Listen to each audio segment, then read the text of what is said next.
L'émission qui va suivre vous est proposée en partenariat avec la librairie La Procure.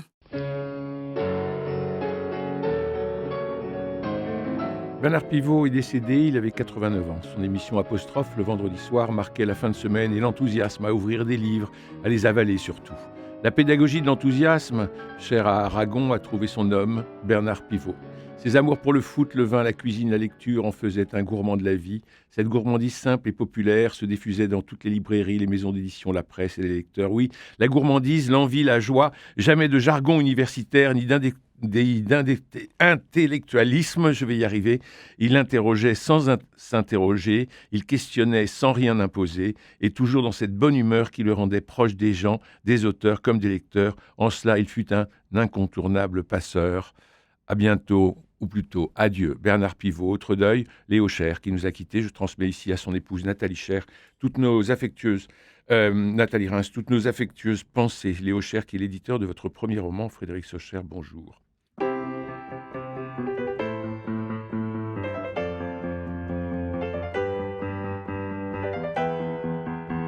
Culture Club, une émission produite par Radio Notre-Dame et diffusée également par RCF. Christophe Maury. Frédéric Socher, vous êtes connu pour vos ouvrages sur le cinéma, fidèle à Michel Archambault, que je salue ici, vos réalisations aussi, 5 longs métrages. Et puis vous publiez ce premier roman, un cri, un rire, une larme, Fac Off, jeu de mots pour dire que l'université est morte. Vous commencez ainsi: je ne connais aucun de mes collègues qui est ambitionné, embrassé de carrière dans l'enseignement supérieur enfant. Les enfants rêvent d'être médecins, astronautes, archéologues, pompiers, policiers ou policières, sportifs ou sportives, informaticiens ou informaticiennes, youtubeurs ou youtubeuses, hommes ou femmes d'affaires, polytechniciens ou polytechniciennes, voire parfois même artistes et présidents ou présidents de la République. Mais pas d'universitaires. On ne se projette dans l'avenir qu'avec fantasmagorie. Les universitaires ne font pas rêver. Je n'aurais pas l'outrecuidance d'écrire sur le monde académique si je ne voulais révéler ma propre imposture. Je vais divulguer une mécanique assassine. L'université tue. Ça commence comme ça. Voilà, c'est la première page du livre, absolument. Voilà. Et alors, on va suivre toute la carrière de ce professeur. Il a 20 ans, 30 ans, 40 ans, 50 ans, et puis jusqu'à la retraite. Et il va monter dans la hiérarchie de l'université. C'est un tout petit monde, et en vous lisant, je me disais, heureusement que tu n'as pas fait ça, Christophe. Alors, l'université n'est pas morte, cela dit, puisqu'actuellement, il y a plus de 2 millions d'étudiants à l'université en France, ce qui n'est pas rien. Et si on additionne tous les anciens étudiants, ça fait quand même pas mal de monde. Et donc, la vraie question, c'est celle de la transmission au-delà du bac, au-delà du lycée. Et par exemple, est-ce que l'université est là pour donner un esprit critique? Moi, je trouve que c'est très important d'apprendre à penser, y compris contre soi-même, c'est-à-dire avoir la capacité d'écouter l'autre, et en même temps d'avoir des passerelles avec le monde professionnel. C'est un vrai enjeu. Et donc, j'avais envie, par le biais d'un roman, j'espère drôle, parce que j'avais envie de faire rire le lecteur, de raconter tout ce qui se passe, tant du côté des enseignants que du côté des étudiants. Et donc, la vraie question qui dépasse le roman et qui est vraiment une question cruciale, je pense, aujourd'hui encore plus qu'hier, c'est celle de la transmission pour qu'il n'y ait pas de fracture entre les générations. Alors, avant que Myrna dise son enthousiasme, moi, j'aimerais juste préciser une chose, c'est que lorsqu'on regarde sa propre vie, on s'aperçoit que tout est passé très vite. Tout est passé si vite. Et là, la carrière de votre narrateur, elle passe très vite, elle passe en 180 pages. Et on a vraiment toute sa vie qui se déroule devant nos yeux. Donc finalement, c'est très très proche de la réalité. Alors, Ou de la réalité sentie plutôt. Ce qui m'intéressait, c'est de montrer à travers un personnage de fiction. Évidemment, je m'inspire de ce que je connais, puisque je suis moi-même professeur à l'université, donc je peux regarder et voir ce qui se passe.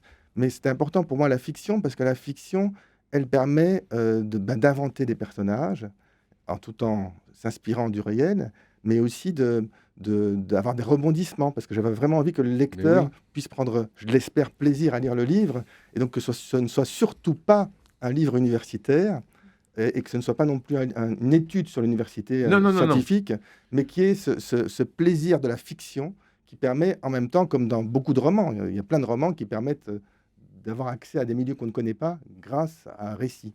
Alors, moi, ce qui m'a beaucoup plu, c'est qu'en fait, c'est assez courant de lire un livre qui raconte la difficulté à enseigner aujourd'hui. Le manque de moyens, voilà, tout ce qui fait qu'au quotidien, ça peut être très pesant pour un professeur. Or ici, ce qui est intéressant, je trouve, c'est qu'on suit le point de vue tout d'abord d'un étudiant, parce qu'avant de devenir professeur, il est lui-même étudiant, d'accord ? Ça commence quand il a 20 ans, on le suit jusqu'à sa prise de retraite à 60 ans, et en fait, on vit à ses côtés en tant que lecteur ce véritable parcours du combattant pour évoluer dans l'université publique. Et donc, j'ai trouvé que, étant donné que c'est une véritable course de haie, c'est-à-dire que chaque étape peut être éliminatoire, on peut être rayé de la carte parce qu'on a une mauvaise amitié, parce qu'on n'a pas su être assez politique au bon moment ou être assez ouvert avec des collègues d'autres universités. Vous racontez tout ça très bien. On sent qu'il y a une condition sine qua non pour évoluer avec succès, si tant est qu'on puisse appeler ça dans votre roman le succès. C'est cette capacité quand même à être en lien avec les autres, même si c'est une carrière très individualiste. Qu'est-ce que vous voulez nous dire à ce propos, Frédéric Socher ? J'avais envie de raconter l'envers du décor. J'ai toujours été fasciné, puisque j'ai en fait une double casquette. Je suis universitaire, puisque je suis professeur à l'Université de Paris 1, où j'enseigne le cinéma, mais justement, je suis également cinéaste. Et comme cinéaste, j'ai toujours été fasciné par les making-of. Voir comment ça se passe un film, l'envers du décor, les coulisses, parce que souvent, il y a un côté romanesque et parfois un côté, alors pas héroïque, mais un côté un peu dérisoire, don-quichotesque, je dirais plutôt, dans des combats que doivent mener les cinéastes pour faire leurs films. Et là, en l'occurrence, à l'université, dans le combat que tout universitaire doit mener pour être nommé. Et il y a plein d'interactions qui se passent avec les collègues, mais aussi dans la vie privée, dans la vie familiale, parce que, par exemple, il y a beaucoup d'universitaires qui ne sont pas nommés dans leur ville d'origine, dans leur premier poste. Et donc, qu'est-ce que ça a comme conséquence sur la vie familiale, évidemment, puisque souvent, si on a un compagnon, une compagne, elle ne peut pas suivre dans la ville où on enseigne. Votre compagne Julia, parce que vous poursuivez un triangle entre Caen, Paris et Montpellier. Absolument. Et vous passez plus de temps en train qu'à enseigner presque. Alors vous trimballez avec des valises de livres, mais en même temps, vous vous trimballez avec une solitude terrible. Le narrateur. Le narrateur, oui. Et d'ailleurs, ça, c'est très fin de raconter en parallèle de ce parcours du combattant professionnel la difficulté quand même à avoir une vie de couple puis de famille, parce que pendant toutes les années où lui enseigne à Caen, sa compagne est à Montpellier. Donc, ils vivent à distance durant la semaine, même lorsqu'ils sont devenus parents, parce qu'on sait que renoncer à un poste en université, ça relève du suicide professionnel, tout simplement. Donc, on sent que ce personnage, il est bloqué. Il aimerait être plus présent, mieux connaître sa fille. Et en même temps, il est tenu parce qu'il n'a pas le choix par rapport à sa carrière universitaire. Est-ce que c'est une situation qui reste exceptionnelle ou est-ce que c'est une situation qui est finalement relativement courante et que vous avez pu observer ? C'est une relation très courante et il y a d'ailleurs, on peut d'ailleurs critiquer cela au-delà de l'université, un très grand centralisme qui existe dans certains domaines. C'est vrai dans le cinéma, la plupart des sources de financement pour les films sont situées à Paris et dans l'université, il y a quand même la dichotomie Paris-province, alors qu'il y a des excellentes universités dans les différentes régions de France, bien évidemment, et qui seraient complètement, enfin en tout cas, c'est pas du tout mon point de vue idiot de dire qu'à Paris c'est mieux qu'ailleurs. Il y a des très bonnes universités à Paris, mais il y a des très bonnes universités partout en région. À Lyon, à Strasbourg, à Nancy, à Lille. Cela dit, par exemple, quand il y a un poste qui s'ouvre à Paris, on va avoir souvent, pour un premier poste, ce qui s'appelle les maîtres de conférence, plus de 100 candidats, et donc pour un élu ou une élue. Et donc, il y a une compétition féroce, et qui fait que très souvent, il y a moins de candidats factuellement, souvent pour les postes dans les autres régions de France. Et donc, très souvent, le premier poste qu'on a n'est pas situé dans sa ville d'origine. Et donc, ça, forcément, il y a beaucoup de mes collègues que je connais. Donc là, on sort du roman, mais dans la vraie vie, il y a beaucoup de mes collègues qui sont partagés entre deux villes. Justement, vous êtes professeur à l'Université Paris 1 Panthéon-Sorbonne. Les noms que vous donnez aux protagonistes, Le Pen, Tête d'Épingle, Nosferatu, sont des pseudos si gros qu'on comprend que finalement, la réalité est bien là et que c'est un peu un roman à clé. Alors non, justement, j'ai voulu... je le dis d'ailleurs dans l'introduction... donc c'est encore mon côté cinéaste. J'avais été marqué par une citation des frères Dardenne qui au départ, c'est peu connu par le grand public, ont commencé par faire des documentaires et ils sont passés à un moment au long métrage de fiction. Et quand on leur posait la question « Pourquoi vous passez du documentaire à la fiction ?» Ils répondaient « Parce que dans une fiction, on peut filmer quelqu'un en train d'être tué. » Alors évidemment, on peut le faire aussi dans un documentaire, ça poserait quelques petits problèmes déontologiques, mais c'est vrai que la fiction permet d'être beaucoup plus romanesque. Oui. Et donc de croquer des personnages haut en couleur. Alors, la vie sexuelle de tous ces gens-là, c'est quand même assez compliqué, puisque vous êtes entre Caen, Paris et Montpellier. Julia en a marre au bout d'un moment, donc vous faites chambre à part. Enfin, je dis vous, mais c'est votre narrateur, Oui. insensé qui croit que tu n'es pas moi, hein, Victor Hugo. Et puis, vous résumez ça très bien. Nosferatu m'avait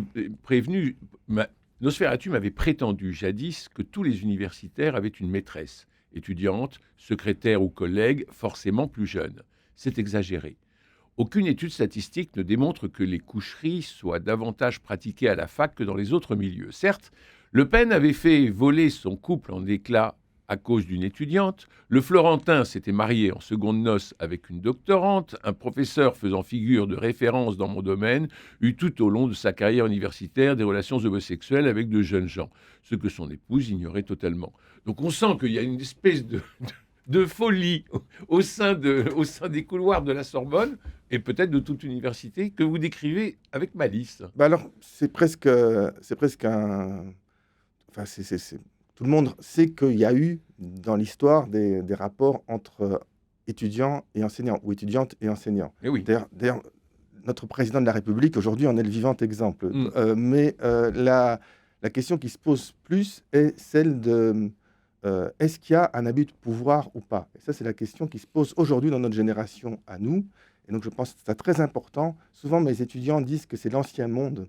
Et c'est vrai qu'il y a un grand clivage sociétal dans les rapports, notamment entre femmes et hommes, mais aussi dans des rapports privés de manière plus large. Et que je pense que c'est important que ce combat soit mené. Personnellement, je trouve ça intéressant, ce qui se passe autour de MeToo et autour de toutes les dénonciations qui peuvent exister. Mais évidemment, ce n'est pas tout à fait la même chose. Comme un personnage du roman épouse une doctorante et donc officialise sa relation et vit avec elle pendant 20 ans comme son épouse légitime, qu'un enseignant qui serait un dragueur impénitent et qui profiterait de sa situation pour avoir une série d'aventures. Donc il faut aussi distinguer, il y a différents types de situations qui existent, mais effectivement, je raconte aussi ce domaine privé dans le livre. Alors moi, il y a quelque chose qui m'a fait beaucoup, beaucoup rire, c'est que le livre est bourré d'acronymes qui sont comme autant d'épreuves aussi à passer dans toutes ces étapes de compétition. Donc il y a l'étape ATER, l'attaché temporaire d'enseignement et de recherche, puis maître de conférence, enseignant-chercheur, puis professeur des universités, l'habilitation à diriger des recherches. Enfin, on sait que plus de 90% des docteurs qualifiés par le CNU, Conseil national des universités, ne font pas de carrière universitaire. Donc c'est vraiment énorme, on a envie de dire tout ça pour ça, c'est un véritable champ de bataille. Quelles sont les clés, Frédéric Socher, pour réussir à être classé premier à ce doctorat? Alors d'abord, comme vous disiez à propos de Bernard Pivot, j'étais adolescent, et jeune homme évidemment fidèle à ses émissions. Effectivement, il arrivait à parler des livres sans être universitaire, dans le sens... Sans jargon. Sans jargon. Et donc j'ai essayé dans le livre de ne pas avoir de jargon, mais par contre de donner les acronymes qui existent réellement. Donc ça, c'est pas du roman, c'est tous les acronymes que vous venez de citer sont là. Et donc il y a effectivement... c'est un monde fou, en fait, je trouve, quand on prend un peu de distance, toutes les clés qu'il faut pour réussir sa carrière universitaire. Et donc, pour être nommé, qu'est-ce qu'il faut? Officiellement, en tout cas, c'est d'abord avoir soutenu une thèse. C'est la clé. Sans thèse, on ne peut pas être nommé sur un poste de titulaire à l'université. Mais il y a plein de chargés de cours qui n'ont pas de thèse et qui gagnent, je tiens à le préciser, environ 40 € de l'heure par cours, c'est-à-dire pas grand-chose quand même, et qui acceptent d'être chargés de cours, donc sur un poste non titularisé, parce que ça fait bien sur la carte de visite, par exemple pour un avocat, de dire je suis chargé de cours dans telle université. Mais donc mais la thèse est le vrai bonus. La thèse est le vrai bonus. Et puis après, il y a le propre de l'université, les travaux dits de recherche, quel que soit le domaine. Alors si c'est dans le domaine scientifique, tout le monde comprend qu'un biologiste fait des recherches. Dans le domaine des sciences humaines, c'est des articles, c'est des participations à des colloques, ce sont des livres. Et donc, il faut qu'il y en ait un CV étoffé par ces recherches pour pouvoir être élu sur un poste définitif. Et la jalousie. Parce que lorsqu'on commence à sortir la tête de l'eau, alors là, tous les jaloux qui s'y mettent. Nosferatu me jalousait. Ce depuis mon passage à la télé. Il méprisait la médiatisation dont bénéficiait mon dernier livre et ne se privait pas pour dire à qui voulait bien l'entendre que la vulgarisation est ce qui peut arriver de pire à un universitaire, comme si le nombre de lecteurs était inversement proportionnel à l'intérêt scientifique d'un ouvrage. Ses lecteurs à lui se comptaient sur les doigts d'une main. Il fallait neutraliser son animosité. Et c'est vrai que lorsqu'on a du succès et qu'une publication sort de l'université, eh ben, tout le monde dit que c'est de la vulgarisation. C'est un peu ce qu'avait fait Régis Debray, d'ailleurs, au sujet de Bernard Pivot, à son époque. Il y a une sorte de snobisme, on sent vraiment qu'il y a une... Quoi qu'on fasse, de toute façon, il y a toujours quelque chose qui ne va pas. Il y a un passage extrêmement cocasse dans votre livre sur le fait de devoir être extrêmement prudent quand on accepte de suivre la thèse de doctorat d'un étudiant. Vous parlez notamment, principalement, de 2 écueils. La thèse carte de séjour, vous allez peut-être pouvoir nous expliquer, et la thèse plagiat.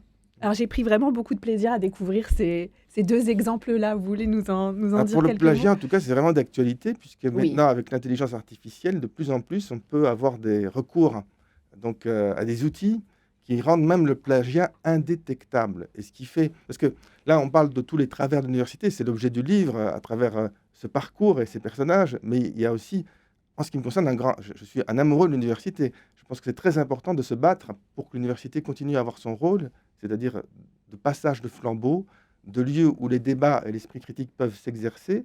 Mais le plagiat, c'est un vrai problème. Donc il faut, par exemple, pour le détecter aujourd'hui, la seule solution, pratiquement, c'est de faire des examens oraux,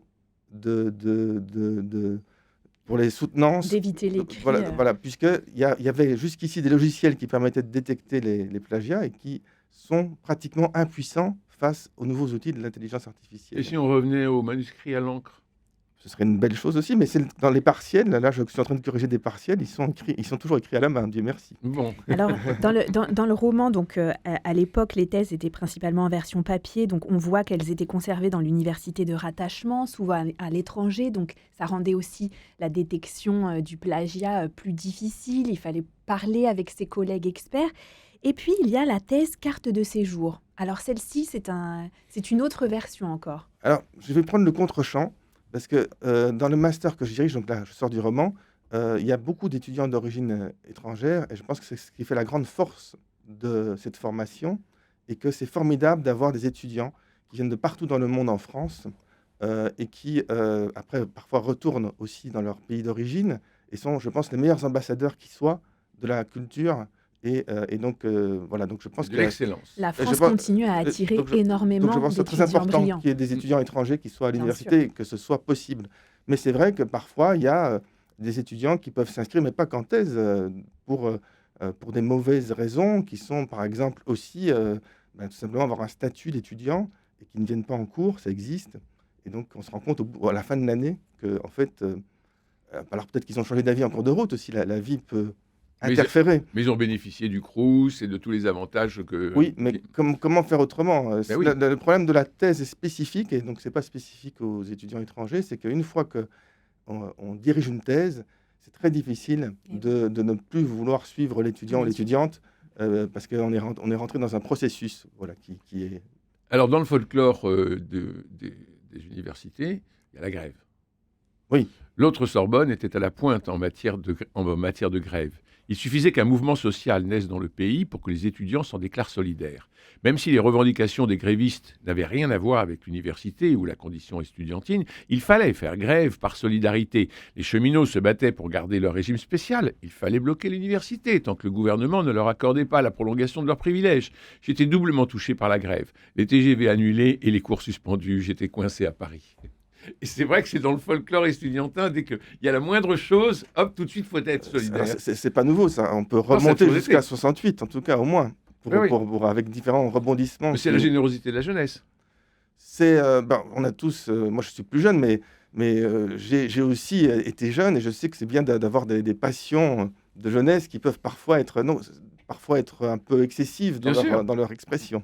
Et passionné. Oui. Vous parlez un petit peu salaire et également dans le roman pour donner une idée aussi de ce qu'est le quotidien, par exemple, d'un maître de conférence qui est rétribué 1 800 € par mois en début de carrière. Absolument. Et donc, on se pose vraiment la question, surtout par rapport à Paris, évidemment. Comment fait-on, en fait, lorsqu'on est maître de conférence et qu'on n'a pas hérité d'un logement ?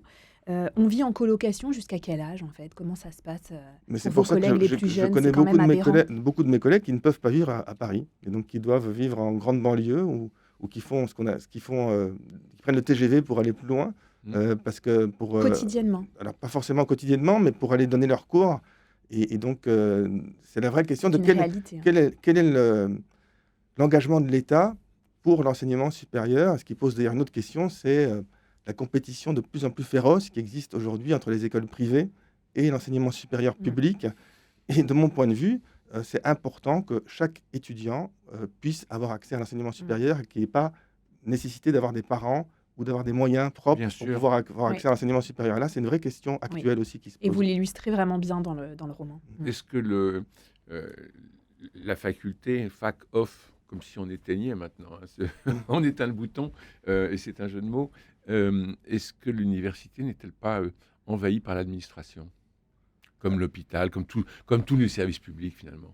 Absolument, et c'est vraiment la clé pour les enseignants-chercheurs. C'est-à-dire Voilà. que de plus en plus, donc, quand on est nommé comme universitaire, on doit à la fois faire de l'enseignement et on est censé continuer à faire de la recherche, à participer à des colloques, à écrire des livres, à écrire des articles, et donc avoir du temps pour cela. Mais il y a de plus en plus le côté administratif qui en fait envahit tout. Le nombre de mails qu'on reçoit, auxquels on doit répondre chaque jour, se compte par dizaines.